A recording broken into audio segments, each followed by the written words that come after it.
Hi people, it's me again. I'm teacher Vanessa from Escalimity Idiomas. How are you today? Good? Guys, no nosso vídeo de hoje, a gente vai falar sobre um assunto que pode ser um pouco complexo para algumas pessoas, mas que, com a prática, acaba se tornando muito natural ao falarmos inglês.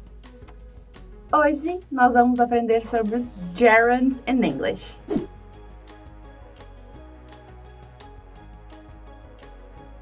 Gerunds, Vanessa? O que é isso? Gerunds in English é quando tem dois verbos, um atrás do outro, e o segundo verbo vai receber um ing.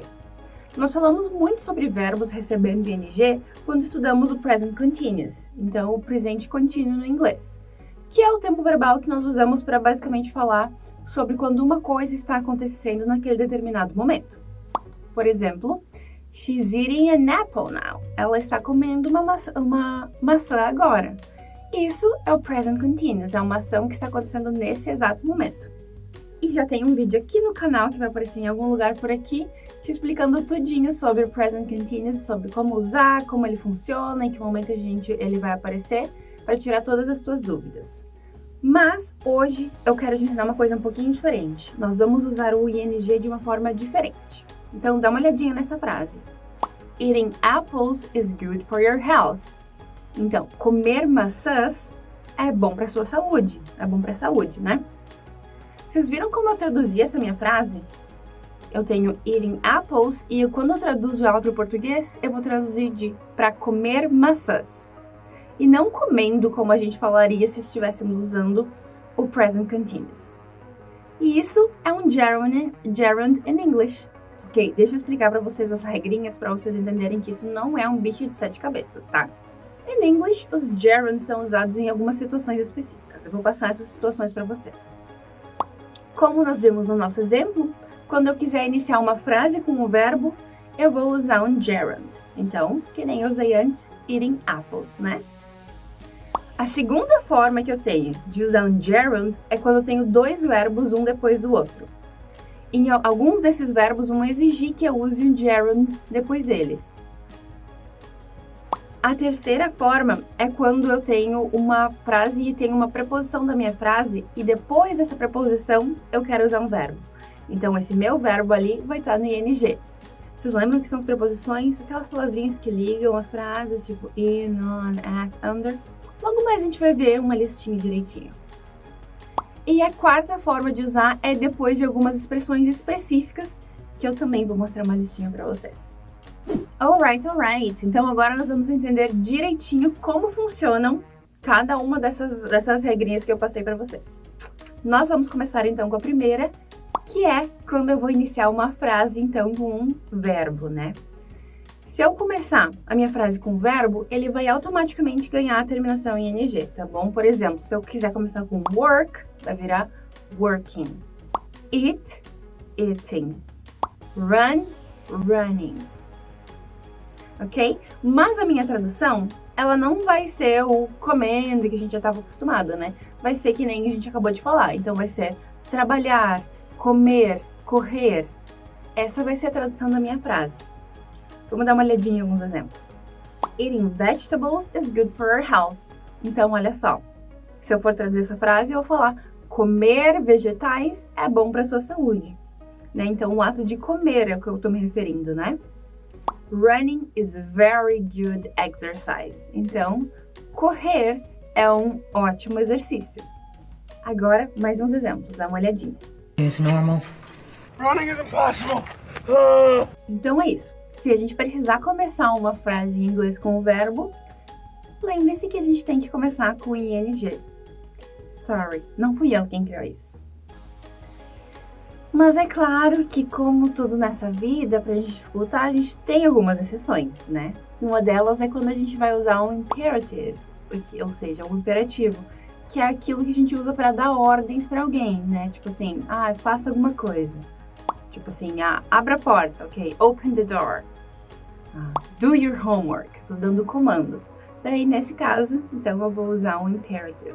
Mas, considerando essa exceção, que ela não é tão grande assim, se eu quiser falar sobre comer alguma coisa, correr, brincar, assistir, eu vou sempre, então, botar os meus verbos com ing no fim.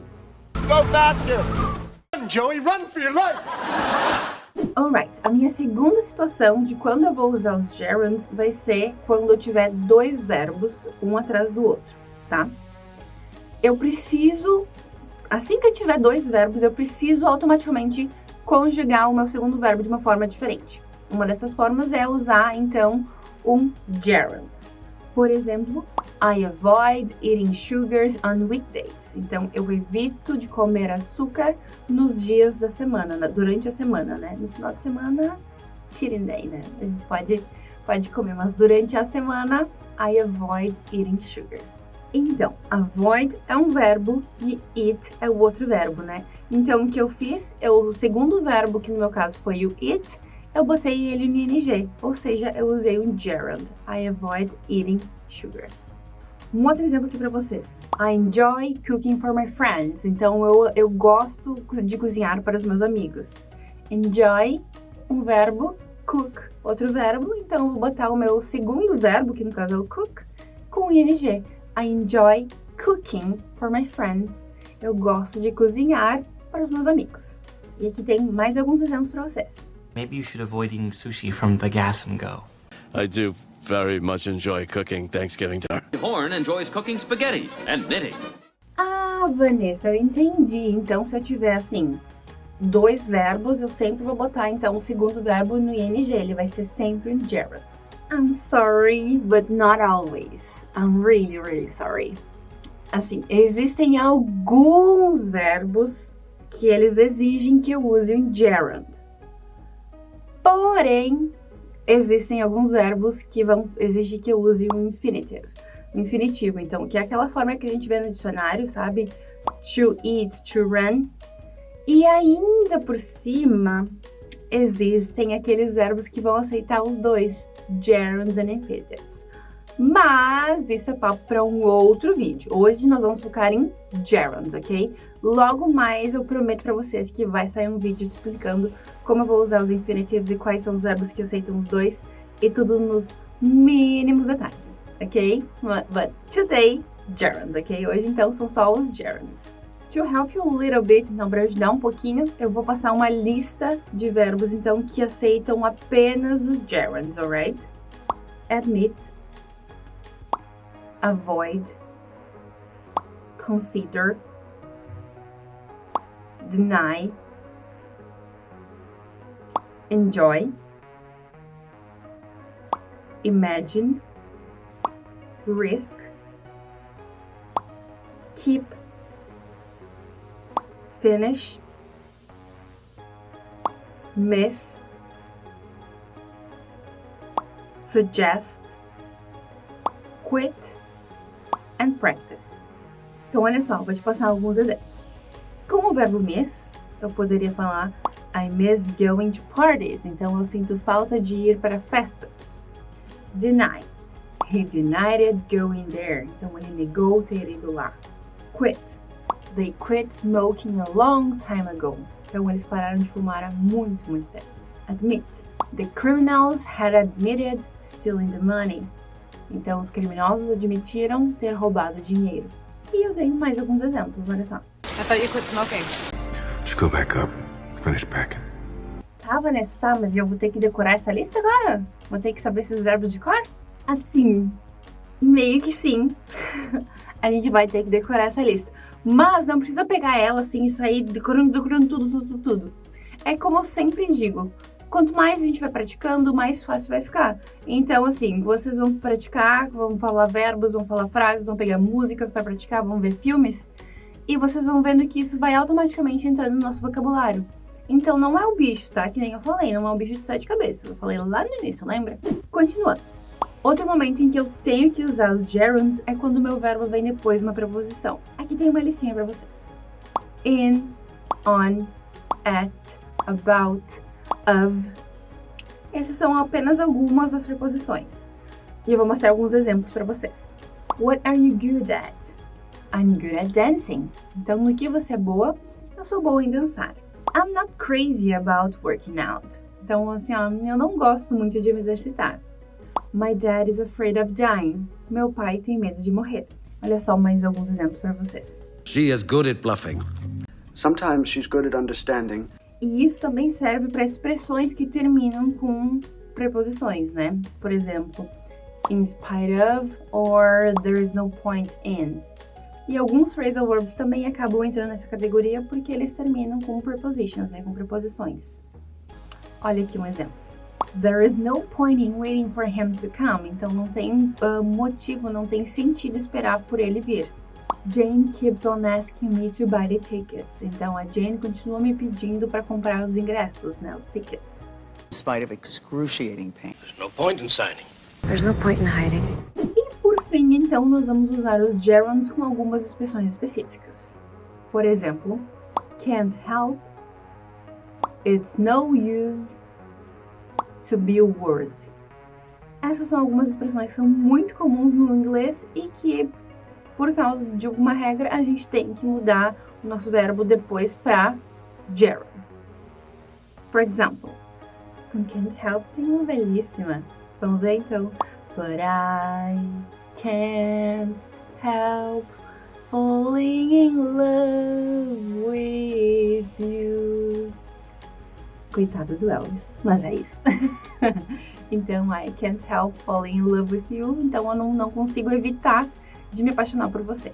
It's no use worrying about something you can't change. Então, não tem por que se preocupar com alguma coisa que você não consegue mudar.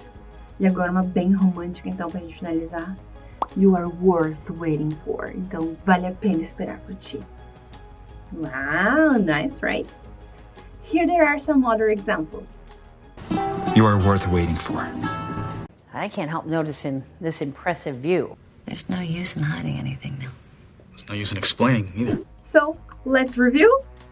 Vamos lembrar então quais são os momentos em que nós vamos usar os gerunds. Primeiro de todos, então, é quando eu vou iniciar a minha frase com um verbo, né? Então, eu vou botar o meu verbo com ing no final.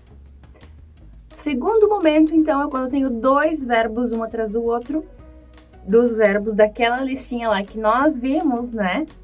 Que não são todos os que vão ganhar o gerund. Então, alguns verbos, então, vão exigir que eu use um gerund depois deles. Terceiro momento é, então, quando for depois de prepositions, né? As minhas prepositions, que a gente já viu, as preposições. E, por fim, depois dessas expressões específicas que eu acabei de dar exemplos. And that's it. Não é tão difícil assim, né?